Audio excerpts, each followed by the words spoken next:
If you are like most women, you have gone to your doctor, maybe you've gone to an endocrinologist, or you've been referred to a gynecologist when it comes to perimenopause and menopause symptoms. And if you have, and you have gone, you know that you go there and it's usually a great disappointment. I just had somebody email me who she had been referred to a gynecologist because she had done a Dutch test with me. I had made some recommendations. The doctor said, no way, I'm going to send you to the gynecologist. She came back and said that my gynecologist told me everything looks great. And they wanted to redo the lab. So here's the blood work. Well, she was at the bottom of the range in every single marker. She was suffering so badly and was basically told to suck it up. And hey, this is normal. This is menopause. You are right where you should be. So my guest today is going to break this down for us and really talk about why we need to look outside of the traditional medical world and really get the help that you need when you're going through this time, because it can be awful for a lot of women and there is help out there. Dr. Tabatha Barber is a triple board certified in obstetrics and gynecology, menopause, and functional medicine. She has the unique situation of being licensed to practice medicine in over half the country. So you now have the ability to work with a functional physician virtually. She is the host of the Functional Gynecologist podcast, where she shares her wisdom and knowledge with women everywhere to reclaim their health. She is also a keynote speaker, mentor, wife, mom, and grandma. By incorporating functional medicine into her women's health practice, she is able to provide women with the tools they need to optimize their health and happiness, which in turn allows those women to pursue their purpose in life. So her and I see eye to eye. You can find her at www.drtabatha.com. So welcome to the show, Dr. Tabatha. Thank you so much for having me. This conversation is so needed. It is. And, oh my gosh, we have to let every woman out there know that they're not crazy. And, that story that you just laid out, unfortunately, is way too common. I hear it every single day. Like, yeah, I've been told I'm normal. They told me I need an antidepressant. They told me I just need to lose weight. They told me to suck it up. It's just menopause, or I'm just getting older. Those are all lies, and we need to stop it and help women understand that what they are feeling is true. Because like literally you said, the woman felt terrible and she was gaslighted. She was told, you're normal, you're fine, stop, and that's just not acceptable. We can't do that anymore. No, we really, really can't. It's so frustrating that we are in 2022 and we are still facing these issues. It's uncalled for. We should not be dealing with this. The medical system needs a serious upgrade. And I want to hear what got you into it, because you were practicing just regular old gynecology for how long?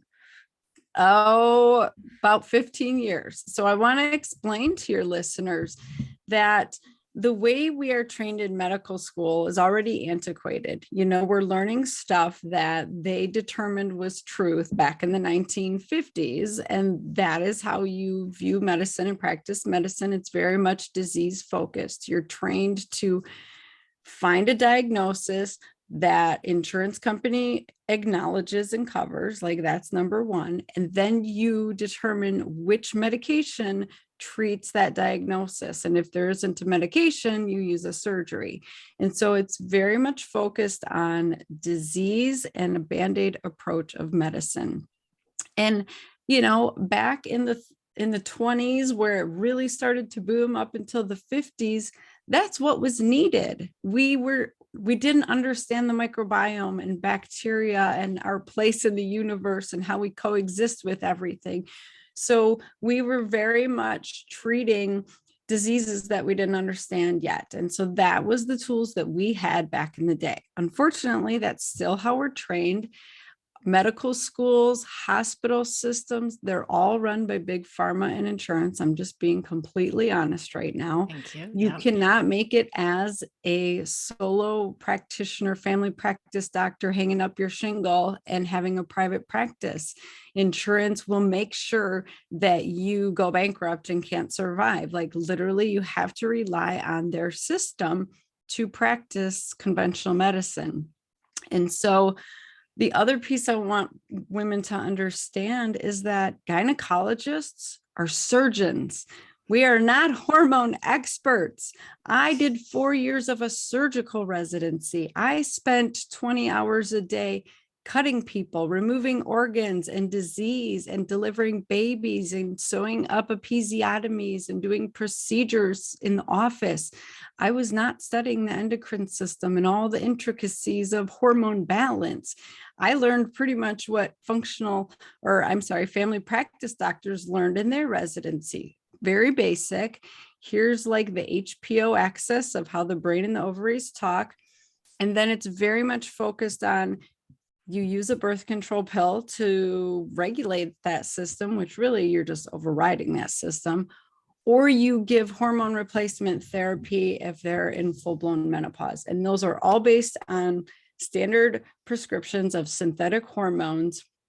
We didn't learn anything about bioidenticals, none of that. So there's so much that conventional medicine does not even acknowledge, yet the data and the research has been there for over 20 years. It's standard for a functional doctor or someone who's practicing anti-aging medicine. It's standard for them to do all of these things. You know, they've studied, they've learned it, they follow the research, they practice that way, and conventional medicine does not acknowledge it as equal because it's such a broken system. And so I tell patients, like, don't even be mad at your doctors because they're just as broken as you are. I was there. I was a broken physician. I went into medical school with the, big ambitious idea that I was going to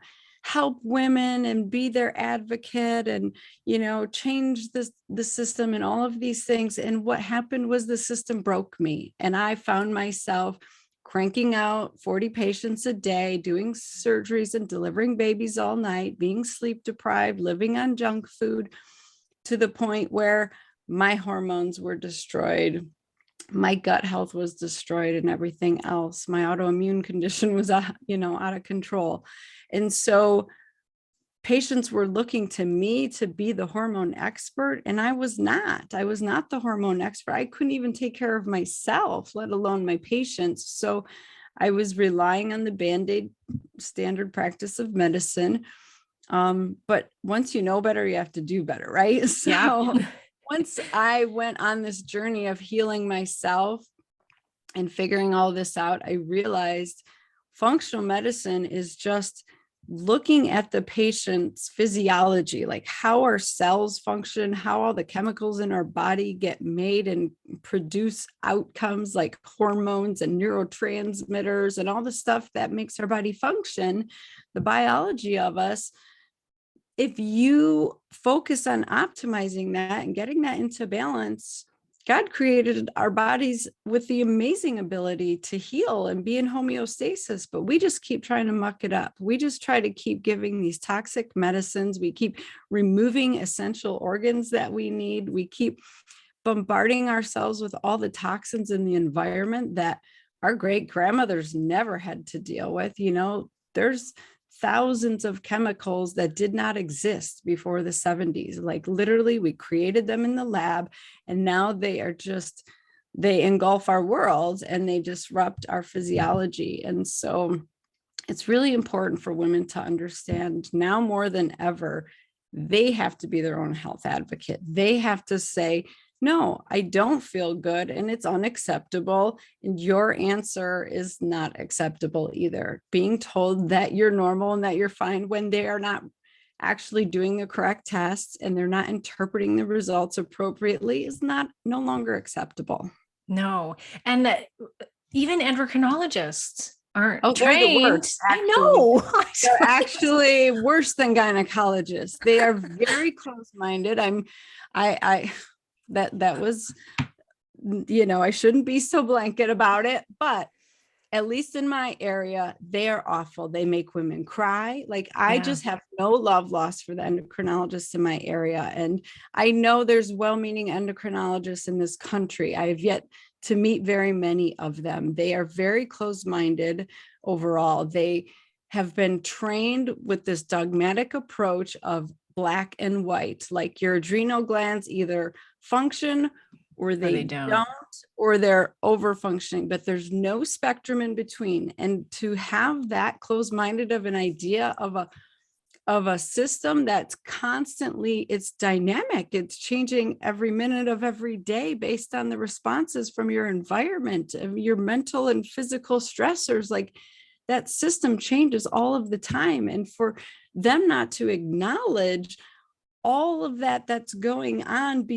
between the cancer tumor that's pumping out cortisol and the death of the adrenal gland that's no longer functioning, like that to me is malpractice right there. Right. When you are not acknowledging that entire spectrum of disorder and dysfunction that's going on, and you're not helping patients actually feel better, you're dismissing them and you're making them feel crazy. It's unacceptable in my book. So I don't mean to put all of them in that category, but I have yet to have a patient go, yeah, my endocrinologist actually listened and she or he wanted to help me figure out why I don't feel well. It's no, you're fine. We're not going to do that test. Yeah, it's they're like for the autoimmune adrenal issues and diabetics, but when it comes to the female hormonal system, it's like nobody in the entire medical system is trained in menopause. And it's these ranges that we're seeing, or, if your estrogen's between 200 and 1700, you are okay. It's like, are you kidding me? Yeah, that is a huge problem. And if you look back to just the year 1900, so that's only 120 years ago, the average age of menopause, of death was 49. The average age of menopause now is 51. So our lifespan was shorter than our menopause range at this time in our life. So as a species, we've never had to live half of our life in the menopausal state. So we don't know how to handle it. And conventional medicine has synthetic hormones to offer you. And unfortunately, or fortunately, I came through training when the Women's Health Initiative study came out. Like, it came out in 2002 and scared everybody. Practitioners immediately took everyone off of their hormones. Women were miserable and they suffered a lot. And it took us almost 20 years to finally acknowledge that the study had many flaws, many variables that we weren't accounting for. And we really did women a huge disservice by scaring them about hormones, which are natural and essential for health and vitality. So we have it in our heads that hormones are scary, and they're not. It's hormone imbalances that are the issue. So what we learned from that study was synthetic hormones are dangerous. They just are. They increase our risk of blood clot and stroke. That's conjugated equine estrogen made from horse urine and synthetic progestins. So these are still used in birth control pills, Just going to say that. IUDs, Yeah. arm implants, injections. So we still find it acceptable to give this to women until they're menopausal, and then it's dangerous as all get out. But here's the problem.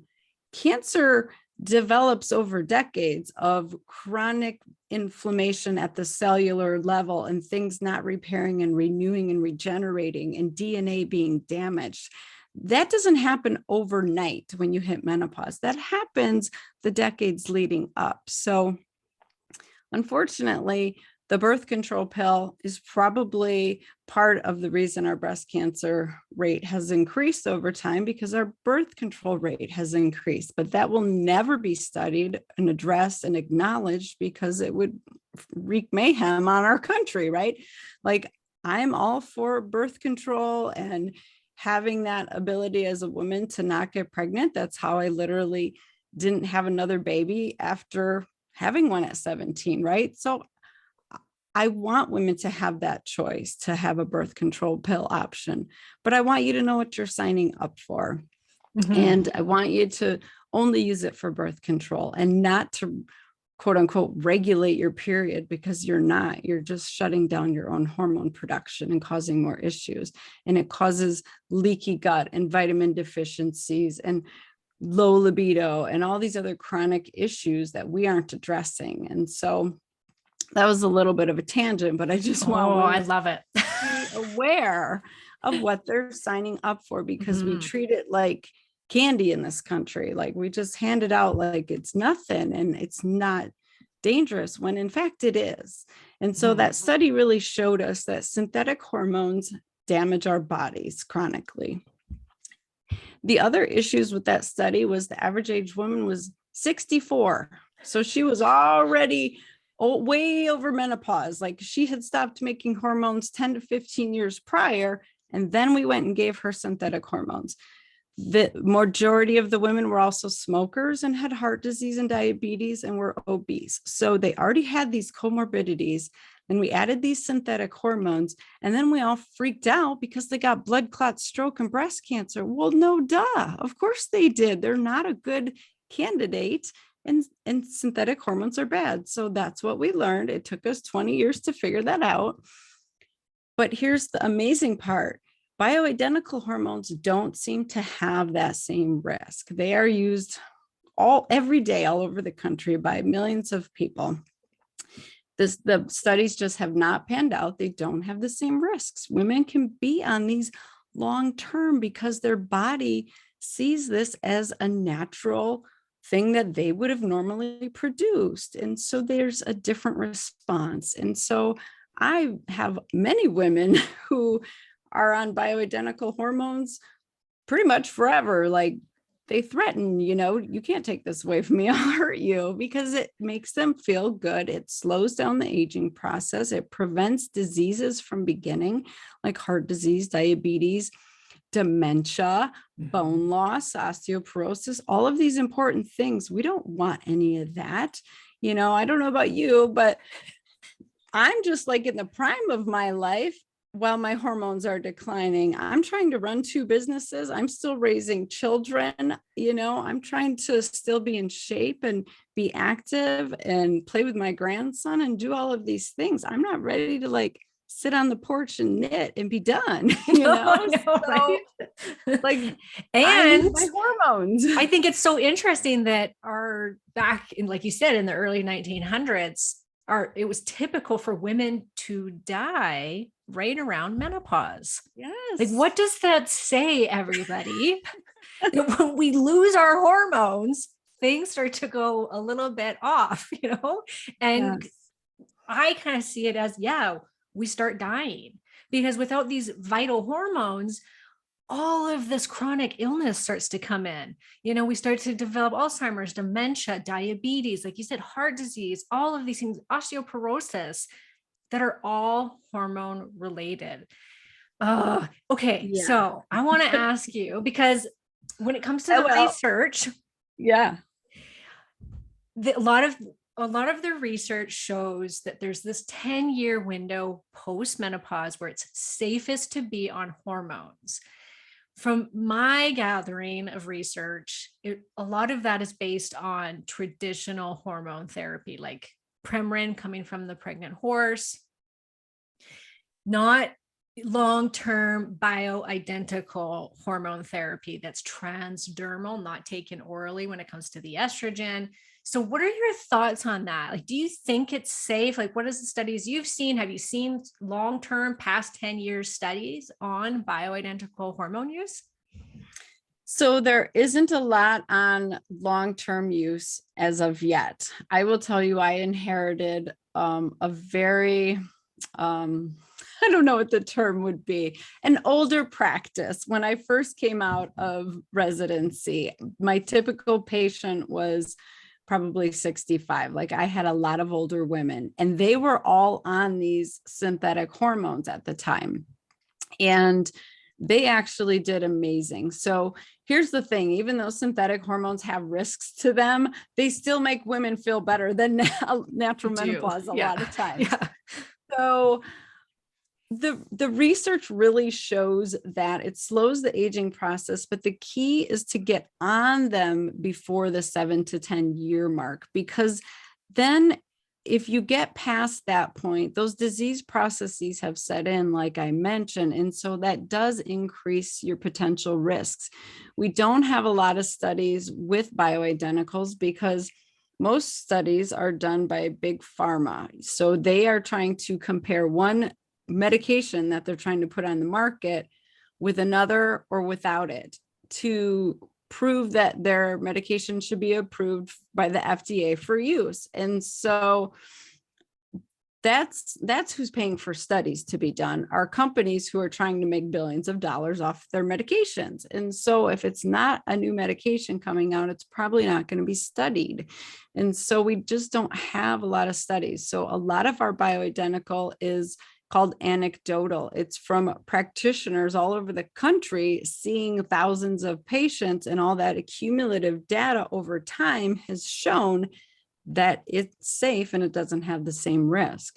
So it's pretty common for women on bioidentical hormone replacement therapy to be on it for 20 plus years. They do not want to give it up because it does start that aging process, and it speeds it right up. And not only all the bad stuff you talked about, like Alzheimer's, osteoporosis, heart disease, but all of our physical stuff. Like literally, you can tell when a woman goes into menopause, she loses her collagen. Like I'm starting to now, like the face just kind of sags and loses its volume. Your skin gets thin and crepey. Your vaginal tissue gets thin and it tears easily with intercourse, and it can be painful. That's really uncomfortable. You're more prone to bladder infections and yeast infections without that hormone support. You know, your hair changes. It's never the same. So all of these things are affected by our hormones. And it used to be the thought that, well, women just are vain and they don't want to, change their appearance, so they go on these. But now we understand, like, it really is aging in every aspect, literally your brains, your bones, your heart health, everything.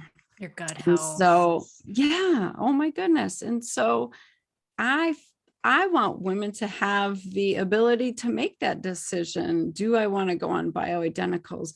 Because men have that ability when their testosterone gets low and they have erectile dysfunction.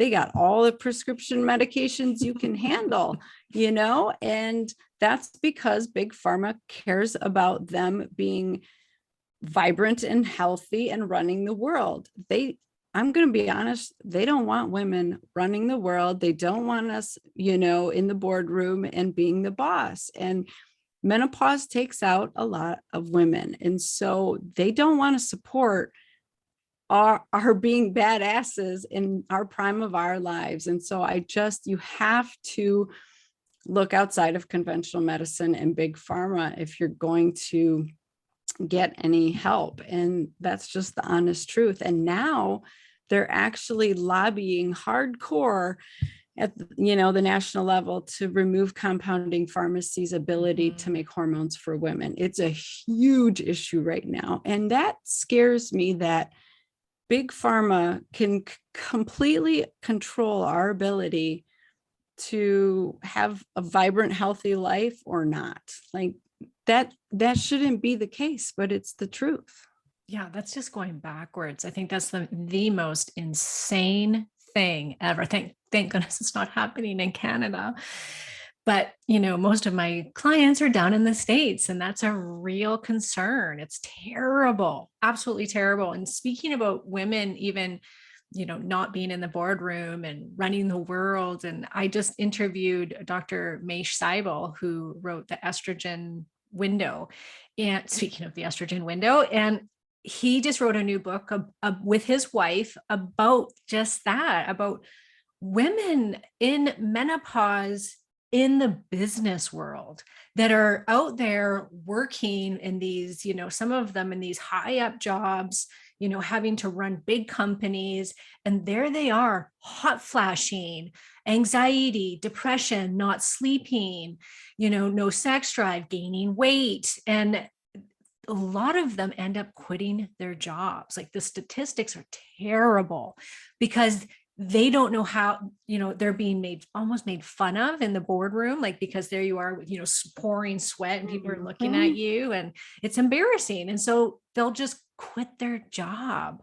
And I think that was it was so sad to hear the stats on that. I just thought that's awful. And like you said, men can go in, there's testosterone clinics all across North America.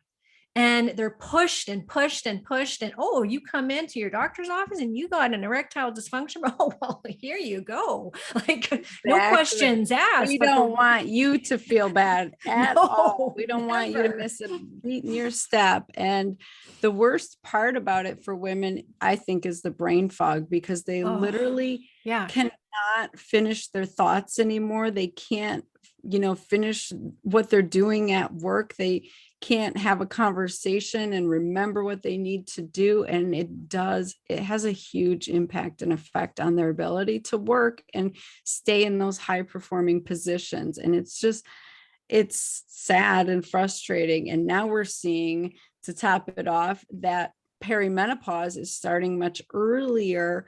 And so women are being affected late 30s, early 40s, like you and I were talking about before we got on here. It used to be maybe 49, 50, your hormones would start to decline and, oh, now I'm going into menopause.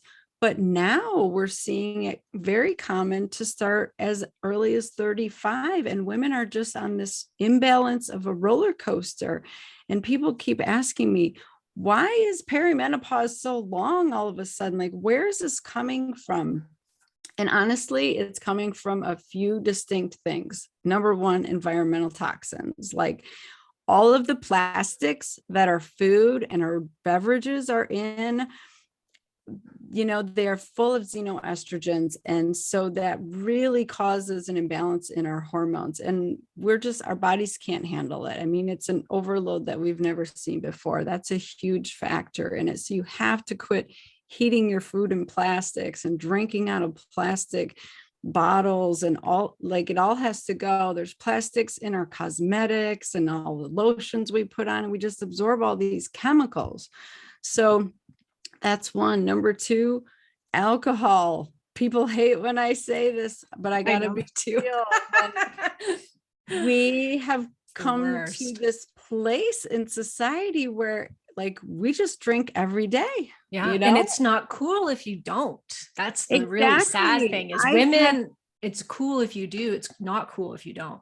Yes. I've had so many patients who are like, I get my girlfriends like asking me what's wrong, and like bullying me into having a drink if I don't, because they don't want to be checked. Right. So it's like, what do you mean you're not going to have a drink? Is something wrong? Are you on a detox? What's going on? Well, can I have a drink? And it's this whole thing. And it really shouldn't be like that. But every time our liver has to metabolize alcohol, it doesn't metabolize our hormones. It puts those to the side because it will always take care of exogenous stuff first, things from outside of us before our internal stuff. So I see a ton of hormone imbalance related to like, oh, I only have 2 or 3 glasses of wine every night, and that's their stress mechanism. And that will also raise your risk of breast cancer more than estrogen therapy will, which a lot of women don't know. Without a doubt. And it makes me angry Me too. that conventional doctors do not tell patients that, because that is clear in the evidence. And, they acknowledge it, but they don't push it, because that's a hard conversation to have with patients, and it requires time, and you don't have time. You have 15 minutes to like do the whole thing. So literally women's bodies were not made to drink alcohol on a regular basis to that extent. Literally 1 drink max, once or twice a week is about all the liver can handle. And then it starts putting the hormones on hold, and then they get recirculated and your estrogen levels through the roof. And it's all because of that alcohol. So women keep telling me, well, I need something to de-stress because I'm so stressed out. I can't even relax at night. I can't fall asleep. So now I'm drinking alcohol. So stress is the other big reason we have hormone imbalance, because which is why everybody wants to drink.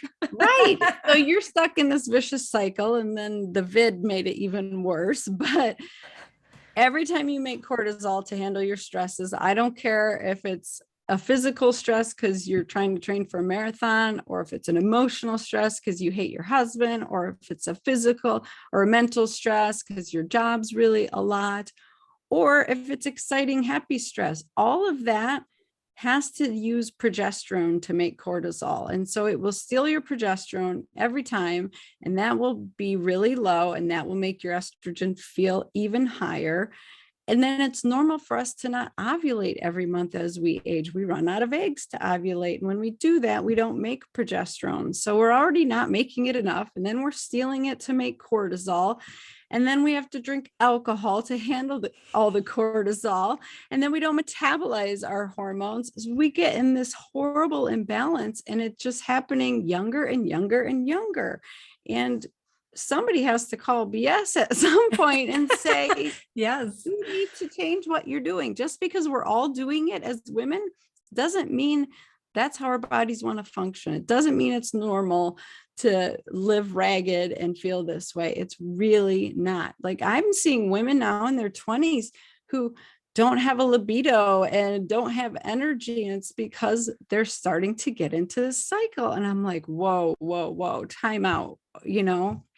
So unfortunately, it's up to us. We have to take control and say, wait a second, I can affect my hormones that much? Yeah, like literally you are in control of your hormones unless it's a natural process of menopause or pregnancy or puberty. All the other hormone imbalances are being induced by our environment and our diet and our decisions. Yes. Oh, such a good point.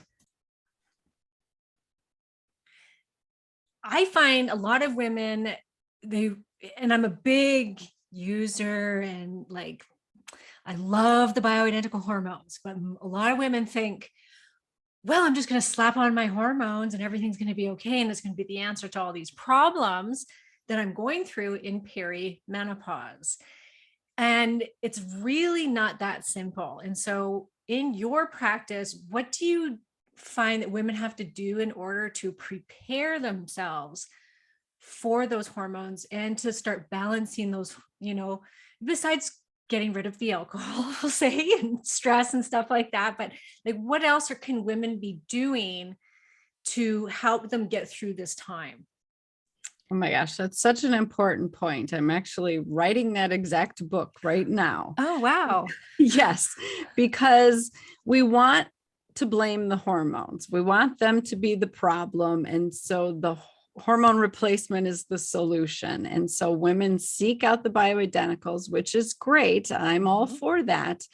But that is still a Band-Aid approach. As much as women don't want to hear this, it is still a Band-Aid because you are not balancing the reasons that your hormones are a mess. You're not fixing that root cause issue. And so what this typically looks like is, yeah, you get your hormone levels up with hormone replacement therapy, and then you got to have a dose change, and then you need more, and then you need less. And every couple months, you're still on this imbalance of a roller coaster because you're still not metabolizing them efficiently, and your body's not doing what it needs to do with them because it's all stemming from deeper root issues that you're not addressing. And so unfortunately, managing your stress is imperative. You do have to do that. Otherwise, you will go back to estrogen dominance. You do have to cut down on the alcohol. You have to support your liver's ability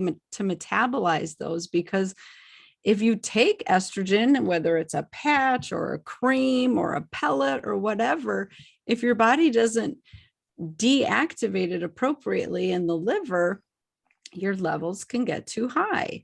And the biggest piece, this is why I call myself the gutsy gynecologist, is because of the gut.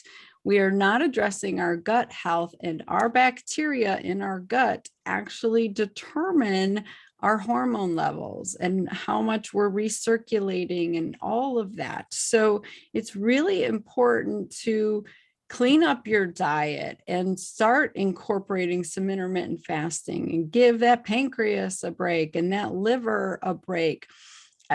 Every time that you make cortisol to handle that stressful email or that annoying coworker or whatever, your body thinks you're either going to fight or run. So your body says, oh man, she needs more glucose in her bloodstream, and it will literally make glucose in your liver and send it out to your bloodstream. So you don't even need to eat a Snickers bar to have elevated blood sugar. You can have elevated blood sugar from stress alone.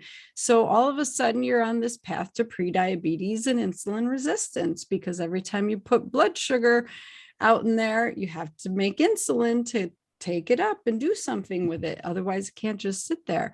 And insulin is a fat storage hormone. And so they take that sugar and they find somewhere to store it. And you can't store sugar as sugar, you store it as fat.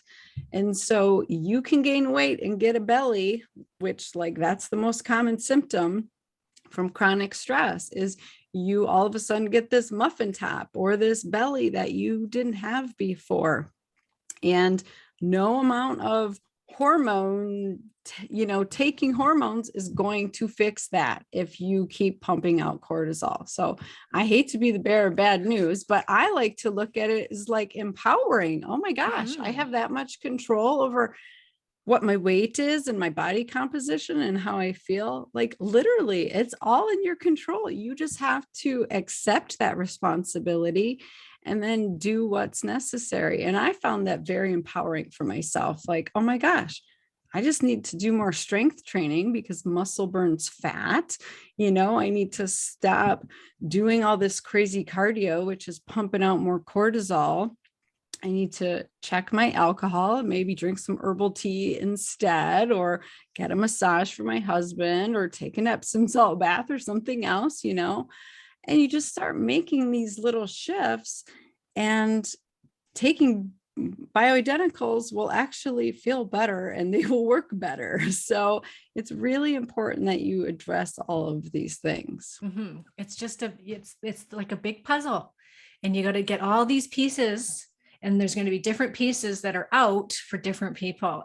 But you've got to put those together. And I think a lot of hormone clinics, and even if you go to these anti-aging clinics where your doctor's willing to prescribe the hormones, most of them don't look at anything but those hormones. I just went to a woman here in Canada.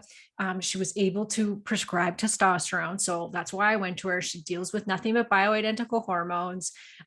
She's a nurse practitioner. She was fantastic. However, it was do your blood work. What's deficient? Here's your hormones. See you later. And I'm like, yes. Wow, I see my part in all of this. And so actually I'm asking her if she wants to go in and start working with me with a program, because she doesn't have what I'm doing and I don't have what she's doing. I can't prescribe. So it's this, and I just feel like saying to her, you have to have this piece. Yes, you can't just be doing this. You can't just start slapping all these hormones on somebody, right? Right. And she probably feels frustrated because people aren't feeling better, and she's always having to change their doses, and she's still hearing the complaints. It's because the other stuff isn't being addressed. Exactly. I was thinking also about how our body, it's just got this innate intelligence. It's pretty amazing. When women go into menopause, the bacteria in their gut actually shift, and there's certain bacteria that make an enzyme called beta glucuronidase, and that enzyme causes you to reabsorb your estrogens that you were supposed to eliminate. It cuts the garbage tag off that your liver worked so hard to put on it so that your body will use it again. And your body will do this in the menopausal state. And so Once your estrogen goes low, these bacteria will be around more. You'll have more beta glucuronidase. So you'll start to recirculate that tiny bit of estrogen you do have more efficiently. That's your body's natural way of protecting you. Whereas you want those to be lower when you're not menopausal. So say you're in menopause, you've been doing that for a couple of years, and then you go and you get on estrogen replacement therapy and you got these bacteria with all this beta glucuronidase around. Oh my gosh, you're going to start recirculating all that hormone that you're getting in your patch. So you're getting like twice the dose. So it's really common for women to say, oh my gosh, the breast tenderness, like my boobs are literally growing. Yeah, I gained weight. Or I have a period again and I'm gaining weight. What's going on? And hormones are evil and they get this bad rap again because we are not looking at what our body is doing with these hormones. I mean, we want to make it so simple, and it's just not that simple. We are complex human beings, especially women, way more complex than men with all of these hormonal shifts. And so you do want to go to a practitioner who not only understands hormones in detail, but understands the gut microbiome and the liver's role in all of this, and how stress and environmental stuff all impacts your hormones, because that is key, like you said. Yeah, and it's such a huge world that people are getting micro focused on, and when it's like, no, you got to look at all of this for it to be, and some, don't get me wrong, some women, they do just go on hormones and it's like the quick fix and they like feel amazing, they drop weight and they're like, yep, here I go. But there's a lot of women that don't feel that way because they haven't done that work. So it's really important. So I know that you're 47, you're in perimenopause. I myself, 46, in perimenopause. We talk about all these things that can be happening to us in perimenopause that are terrible. What do you see as being great about it? Because you're in it like I am, and I see so many amazing things about this time in my life. And I think a lot of women can't see that because they don't feel well. So for you, what's been your experience at getting to this age and this transition time in your life? Well, I have figured out how to not care about other people's judgments of me. Like literally, your opinion of me is not my business. It really is not. And I should not be worried about what you're thinking. And when I turned 40, I just decided I'm going to wear a bikini and I'm going to love my body and be comfortable in it, no matter what it looks like at whatever stage. And that, sometimes you got to put it on and fake it until you feel it because you don't feel comfortable. But if you literally make a decision, I'm going to love my body where it's at, how it is right now, and support it, I promise your body will shift and turn into what you desire it to be. You cannot heal a body you hate. If you are constantly saying how ugly it is, how fat it is, how much pain it's causing you, how miserable it's making you, your subconscious will continue to look for that and provide you with those feelings. If you start to say, my body is strong and amazing and lean and beautiful, and you do that on a regular basis, your body will become those things because you will make different choices. You will have different behaviors based on that subconscious belief. And so it takes a lot of mental work and shifting of your mindset. But if you work on that, like, life can be amazing. You no longer have to worry about all the stuff that you did in your 20s and 30s. And so I absolutely love this time in my life.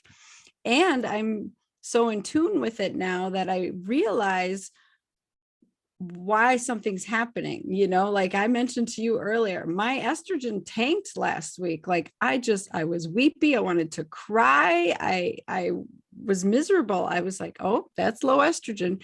And it was because I had a crazy stressful week the week prior and I wasn't sleeping at all. So now I know, like, hey, that led to that. Let's not do that again. Or now I can support myself, get on black cohosh, dung quai, whatever. because the last thing you want to do is add estrogen when you're still in that roller coaster of perimenopause, because your estrogen will come back up. Your ovaries are trying to spit out the last bits of estrogen that it can. And if you're on estrogen when that's still happening, you'll overshoot, and then you'll gain weight and you'll be biting everybody's heads off. You'll be super irritable. Your breasts will hurt. You'll have weird bleeding. So I find that it's best to ride it out as far as estrogen, support progesterone, support testosterone, get your cortisol under control.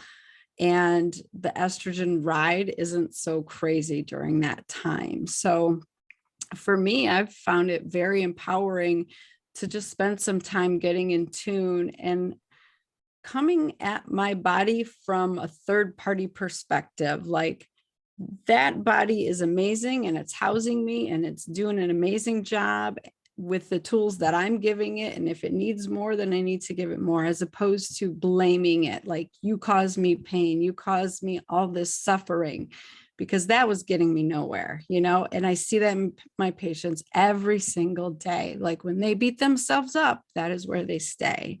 So you have to make that shift. Wouldn't you agree? Oh my gosh, 100%. Yes.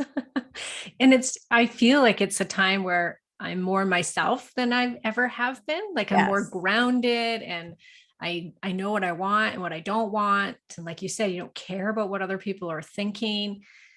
It can be this amazing time. And unfortunately, society is telling us not to go there, not to age. God forbid you age and you gain weight or you get wrinkles or whatever. Like, we're going to do everything possible to make sure that doesn't happen. And I'm all for anti-aging stuff, and we'll do what, the facials, the Botox, whatever, but you also have to embrace getting older. I mean, men don't do this. Men aren't going like, where's the hormones and where's the next best diet, and beating themselves up for aging. My husband's Right. never ever said anything about aging in his life. So it's like, we can learn something from that. We can say, hey, why should we care so much when they don't care at all? Mhm. Men are looked at as getting more handsome the more silver they go.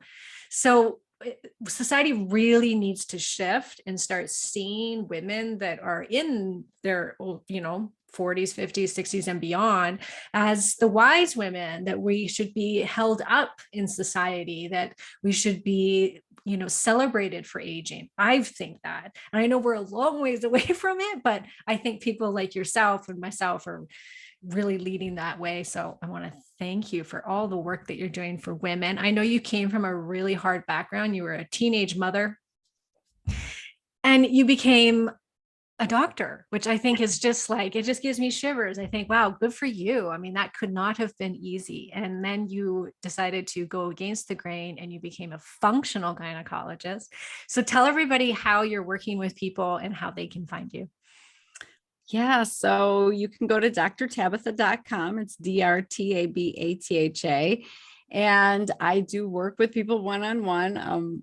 I have quite a bit of a wait list, but there are other ways. I have a group program where I teach women to love their bodies again and to go from being a sugar burner to being a fat burner, which in turn often balances your hormones, because that's another piece that, we barely hit on, was just insulin resistance and how that drives hormone imbalance and perpetuates it. So, I love working with women and helping them really take back control. Like, it's up to you. I'm not going to go grocery shopping for you, and I'm not going to make your dinner, and I'm not going to get you outside walking every day, but I will help you do those things and guide you, because that is where health is at, and I'm all for aging as well. What I don't want is women to think that age equals disease. Age equals loss of energy, loss of brain function, loss of sex appeal. Those do not go together. So stop accepting that from your doctor. You're not getting old. That's getting old doesn't go along with disease. That's not how God created our bodies to function. We were created to function up until our dying days, actually. So, Yeah, come search me out. I will help you. I know that Karen's like doing amazing work and I love and support everything you're doing. We're on the total same mission. So I thank you know. so much for having me. I love it. I love it. I was on Dr. Tabatha's podcast recently too, so I'll link to that. You can hear, Yes. because it was a lot about some other stuff that we touched on a little bit today, but we really Yeah. we dove deep So into a bunch of important. other stuff. So yeah, it's just so important. I wish there was more people like you and I out there, because women, it's just it amazes me still how many women don't know their choices at this time. Yeah. It's crazy. And I'll just quickly say, oh, this is interesting. I recently went on to a Facebook group for menopausal women. It's a Canadian group. She was in my same province. So I was like, oh, I want to see what these women are saying. There's 17,000 women in this group. It was horrible, Tabatha. Like, I mean, horrible. It was one post after the other, nonstop of negativity.